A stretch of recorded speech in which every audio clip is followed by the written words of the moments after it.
সরকারি কর্মচারীদের বহু প্রতীক্ষিত নবম জাতীয় পে স্কেলের প্রজ্ঞাপন শীঘ্রই জারি হতে পারে। অর্থ ও পরিকল্পনা মন্ত্রী আমির খসরু মাহমুদ চৌধুরী জানিয়েছেন, নতুন বেতন কাঠামো চূড়ান্ত প্রস্তুতি চলছে এবং মন্ত্রিসভার সবুজ সংকেত পেলেই আনুষ্ঠানিকভাবে গেজেট প্রকাশ করা হবে। তবে নতুন পে স্কেল কার্যকরের পেছনে মূল বাধা হয়ে দাঁড়িয়েছে বর্তমান সরকারের আর্থিক সক্ষমতা। আন্তর্জাতিক মুদ্রা তহবিল IMF পে স্কেল বাস্তবায়ন অন্তত 2 বছর পিছিয়ে দেওয়ার সুপারিশ করলেও সরকার তা নাকচ করে দিয়েছে।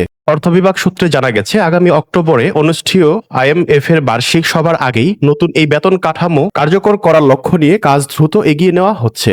অর্থ বিভাগ সূত্রে জানা গেছে, নতুন বেতন কাঠামো বাস্তবায়ন হলে সরকারের রাজস্ব ব্যয় উল্লেখযোগ্যভাবে বেড়ে যাওয়ার আশঙ্কা থেকেই IMF অন্তত 2 বছর পে স্কেল বাস্তবায়ন পিছিয়ে দেওয়ার পরামর্শ দিয়েছে।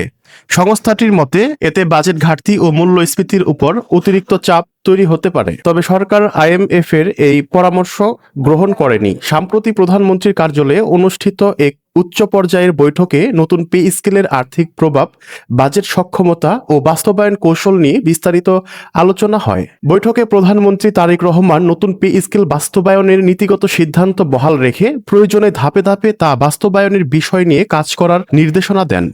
অর্থমন্ত্রী আমির খসরু মাহমুদ চৌধুরীও বলেছেন, নতুন বেতন কাঠামোর সঙ্গে IMF এর ঋণের কোনো সম্পর্ক নেই। মন্ত্রিসভার অনুমোদনের পর প্রজ্ঞাপন জারি করতে বেশি সময় লাগবে না। সবকিছু পরিকল্পনা অনুযায়ী এগোলে আগামী কয়েক সপ্তাহের মধ্যেই নবম জাতীয় পে স্কেলের প্রস্তাব মন্ত্রিসভায় উপস্থাপন করা হতে পারে। মন্ত্রিসভার অনুমোদন মিললে প্রজ্ঞাপন জারির মাধ্যমে নতুন বেতন কাঠামো বাস্তবায়নের পথ খুলবে। তবে পে স্কেল বাস্তবায়নের ক্ষেত্রে সরকারের আর্থিক সক্ষমতা, মূল্যস্ফীতি নিয়ন্ত্রণ এবং রাজস্ব আয়ের উপর এর প্রভাব বড় বিষয় হয়ে থাকবে। এসব চ্যালেঞ্জ মোকাবেলা করেই এক যুগ পর সরকারি চাকরিজীবীদের নতুন বেতন কাঠামোর আওতায় আনার প্রস্তুতি নিচ্ছে সরকার।